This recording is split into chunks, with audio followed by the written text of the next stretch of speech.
Hello friends, स्वागत है हमारे यूट्यूब चैनल में आपका SSC constable GD.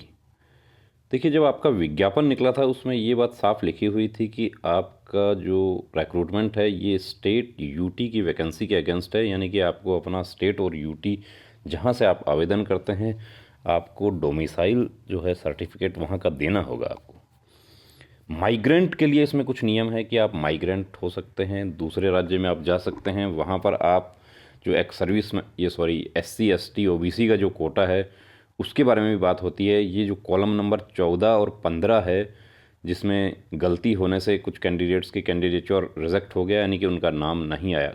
Column number 18 में यस कर दिया, यानी आप माइग्रेंट होके आए हैं दूसरे राज्य से, तो आपको ओबीसी की छूट या एसटी की जो है छूट आपको नहीं मिलेगी, एससी की छूट नहीं मिलेगी। ये ऐसा भी प्रावधान है। अब आप लोगों का जो लिस्ट है उसमें लिस्ट में आगे आपके कुछ कोड लिखे हुए हैं आपके नाम के आगे, तो उस कोड के बारे में काफ़ी कैंडिडेट्स जो हैं उनको डाउट हो जाता है। वो पूछते हैं हमें कि ये कोड जो है ये क्या चीज़ है। बहुत सबके आगे तो 29 लिखा हुआ है, एक कैंडिडेट के आगे 12 क्यों लिखा हुआ है। अब हमें एक गुजरात के कैंडिडेट ने हमसे संपर्क किया और उन्होंने हमसे जो जानकारी शेयर की है वो देखिए बहुत ही चौंका देने वाली जानकारी है कि यदि इस तरीके से एसएससी जीडी में हो रहा है तो फिर कुछ नहीं बचा, मतलब कि बहुत बड़ा जो है बड़े पैमाने पे जो है धांधलीबाजी हुई है। लेकिन हमें नहीं लगता, हम इसकी पुष्टि नहीं कर रहे हैं, हम सिर्फ एक फैक्ट जो है वो आपके सामने लाना चाह रहे हैं। इस वीडियो को आप देखिए आप, और यदि आपके स्टेट में भी आप रिज़ल्ट देखते हैं और आपको लगता है कि हमारा 29 कोड है उसमें दूसरे राज्य के कैसे आ रहे हैं तो वो भी आपको दिखा दूंगा। जिन स्टेट्स में यूटी में कट ऑफ कम रहती है वहाँ पर यह प्रॉब्लम आ जाती है। कैंडिडेट्स जानना चाहते हैं कि क्या दूसरे राज्य से हम फॉर्म भर सकते हैं, क्या हरियाणा का कैंडिडेट जो है वो सिक्किम से फॉर्म फिल कर सकता है। बिल्कुल, देखिए आप फिल कर सकते हैं, लेकिन आपको सिक्किम का डोमिसाइल जो है वो आपको देना पड़ेगा। उसके बारे में आपके एडवर्टीजमेंट में साफ लिखा हुआ है। अब ये जो हमें प्रोड्यूस करवाया है, ये देखिए आप एक फॉर्म आप देख सकते हैं यहाँ पे कि फॉर्म में क्या है। कैटेगरी यहाँ पे ओबीसी है, सिटीजन ऑफ इंडिया, एज जो है वो आ गई है यहाँ पे मेल, ये सब पूरा है। और प्रेफरेंस कहाँ का दिया है, एग्जामिनेशन सेंटर श्री गंगानगर, बीकानेर, जोधपुर। और स्टेट ऑफ डोमिसाइल 16 नंबर जो कॉलम है उसमें राजस्थान लिखा हुआ है, और उसके आगे जो है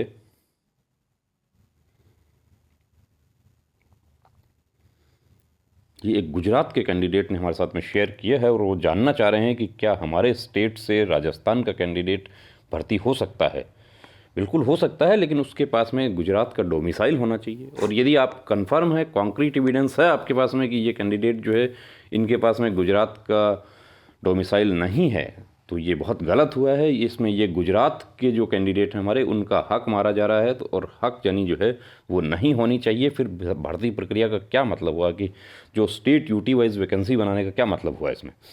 यहाँ पर आप देख सकते हैं डिस्ट्रिक्ट ऑफ डोमिसाइल जो है वो लिखा हुआ है, यहाँ पे हनुमानगढ़ लिखा हुआ है, लेकिन इनका देखिए स्टेट ऑफ ओरिजिन, ये यहाँ पे एक दूसरी बात यहाँ पर आती है कि स्टेट ऑफ ओरिजिन जो है वो गुजरात है और डिस्ट्रिक्ट ऑफ ओरिजिन जो है वो जामनगर। इनका कॉलम नंबर 18 जो है उसमें इन्होंने यस किया है। ये कहते हैं कि have you migrated from the state UT of your origin to the state UT where your caste is, ये आप देख सकते हैं कि is not included in SC ST OBC.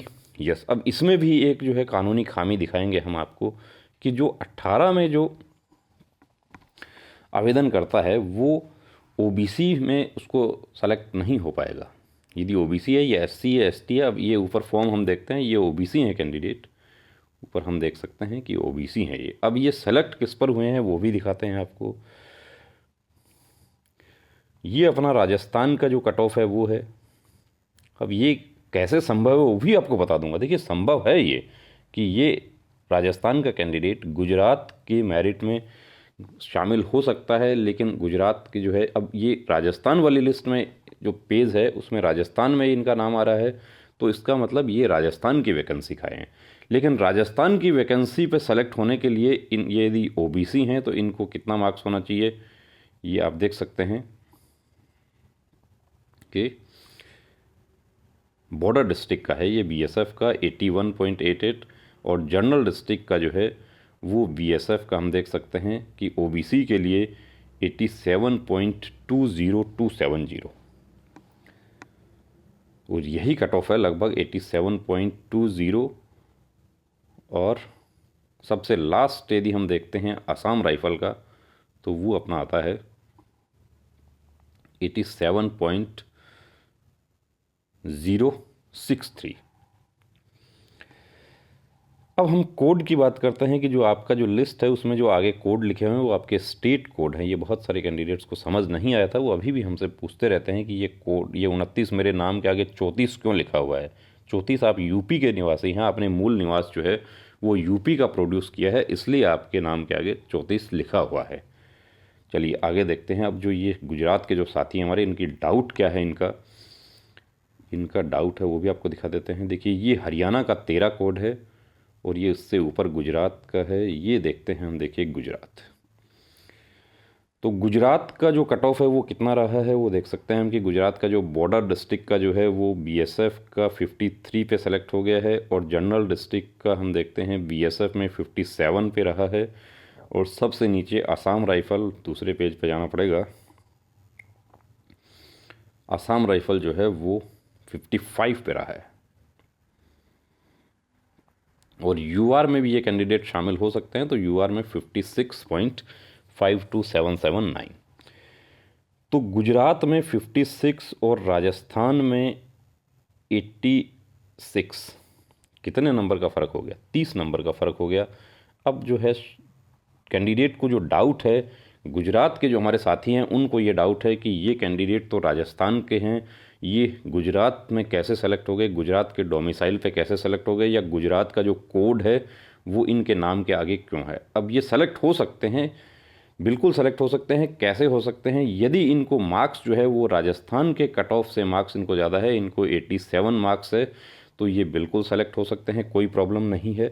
Code जो वो जामनगर और गुजरात इन्होंने लिखा हुआ है, 18 में इन्होंने यस कर दिया है, कॉलम नंबर 18, और उसके बाद में स्टेट ऑफ ओरिजिन इनका गुजरात शो हो रहा है, इसलिए ये गुजरात की वैकेंसी पे ये जा सकते हैं राजस्थान का डोमिसाइल प्रोड्यूस करते हुए भी। लेकिन यदि इनके मार्क्स यहाँ पे डाउन हैं और ये गुजरात वाली कट ऑफ पर सेलेक्ट हुए हैं, तो इसका मतलब बहुत गोलमाल है।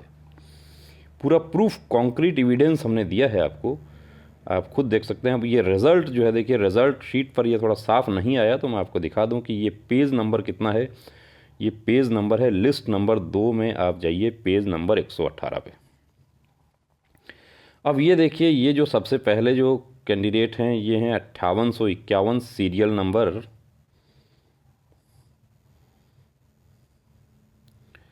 ये 5851 सीरियल नंबर पर है मामराज मीना। अब ये जो है कैटेगरी 2, एलोकेटेड कैटेगरी भी 2 और एलोकेशन F फोर्स, यानी फोर्स F मिला है इनको। F का मतलब आप खुद समझ सकते हैं कि असम राइफल मिला है।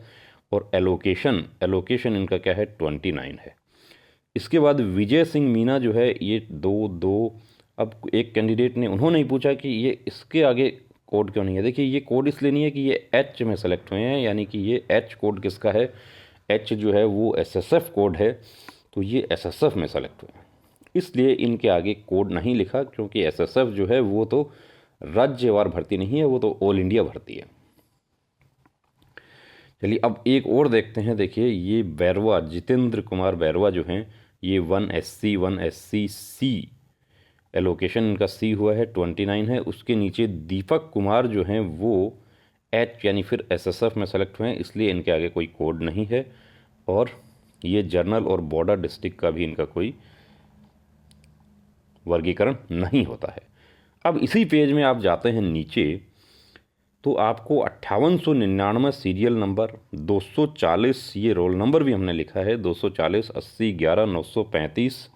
हम इसकी पुष्टि नहीं करते हैं अभी, फिर बता देता हूं कि ये कैंडिडेट जो हैं इनके मार्क्स, यदि राजस्थान के कट ऑफ से इनके मार्क्स ज़्यादा हैं, ये बिल्कुल सेलेक्ट हो सकते हैं।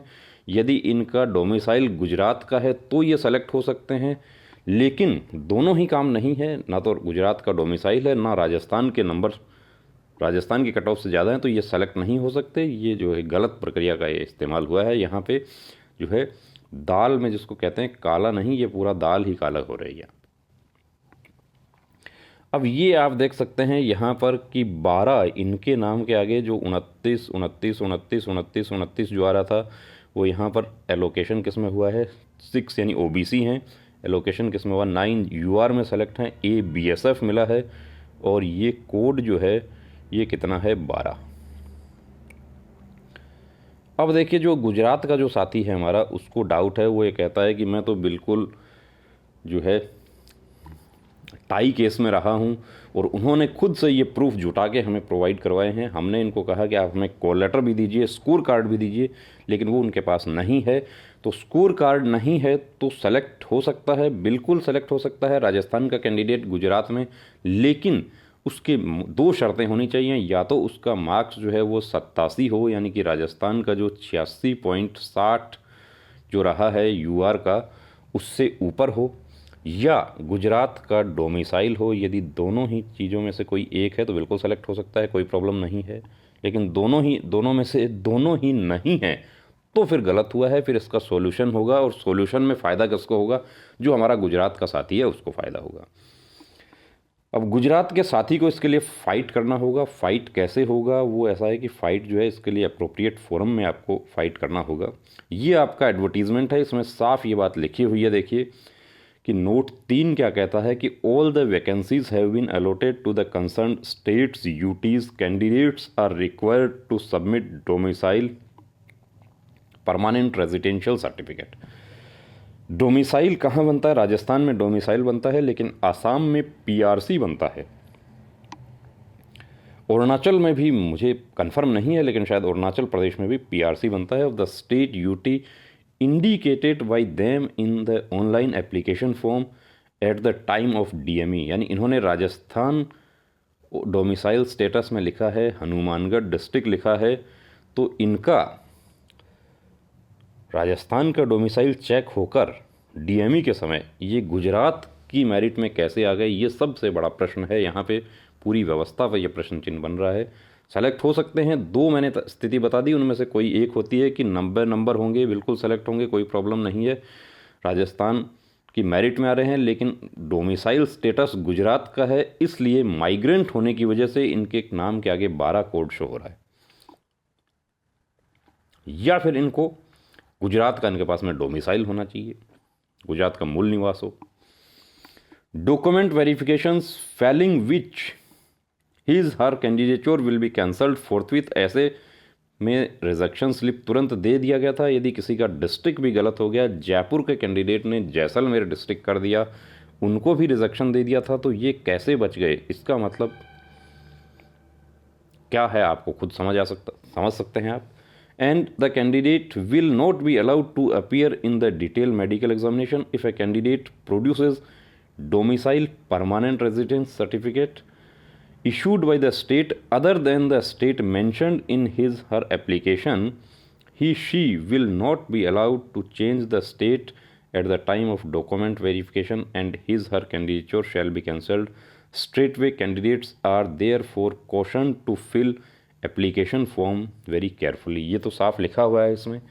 तो ऐसा यदि हुआ है तो ये कैंडिडेट, राजस्थान के कैंडिडेट किस आधार पर गुजरात से भर्ती हुए, 2 आधार हो सकते हैं दोस्तों। एक है कि नंबर जो है वो राजस्थान की कट ऑफ से ज़्यादा है, कोई प्रॉब्लम नहीं है, हो सकते हैं, या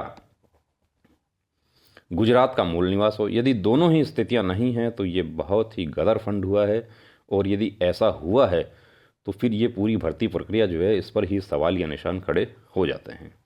तो यदि आपको भी ऐसा कोई डाउट लगता है और आप हमारे साथ में शेयर करना चाहते हैं तो आप बिल्कुल शेयर कीजिए। आपको इसके आगे क्या कार्रवाई करनी है वो भी हम आपको बता देंगे कि इसमें फ़ायदा किसको हो सकता है। फ़ायदा उनको हो सकता है कि जो इस पर जो हमारे साथी जो हैं वो आधा नंबर, पौन नंबर, 0.05 वाले जो हैं, तो ये गुजरात के कैंडिडेट ने देखिए पूरा सबूत इन्होंने जुटाया है। अब ये कितना सही है कितना गलत है, इसमें 2 चीज़, यदि स्कोर कार्ड होता तो हम बिल्कुल दावे से कह सकते थे कि ये नहीं हो सकता काम, या मूल निवास होता तो हम कह सकते हैं कि हो सकता है। या तो आप खुद समझ सकते हैं कि यदि इस प्रकार का प्रॉब्लम हो रहा है तो उसका सॉल्यूशन है। यदि गलती से कुछ हो गया तो सॉल्यूशन हो जाएगा। अब यदि ये कैंडिडेट आउट होते हैं, रिवाइज होता है रिजल्ट, तो एक जो गुजरात का कैंडिडेट है उसको यहाँ पर फ़ायदा होता है। तो दोस्तों ये वीडियो आपको कैसा लगा कमेंट करके ज़रूर बताएं। यदि आपको भी ऐसा कोई डाउट लगता है तो आप हमें बता सकते हैं, कमेंट कीजिए, आप हमें व्हाट्सएप कीजिए। आपके पास कोई कॉन्क्रीट एविडेंस है आपके पास में तो आप शेयर कीजिए। आपकी बात जो है हम सब्सक्राइबर के सामने ज़रूर लेकर आएंगे और यदि घोटाला हुआ है तो उसका भी पर्दाफाश होगा। जय हिंद, जय भारत।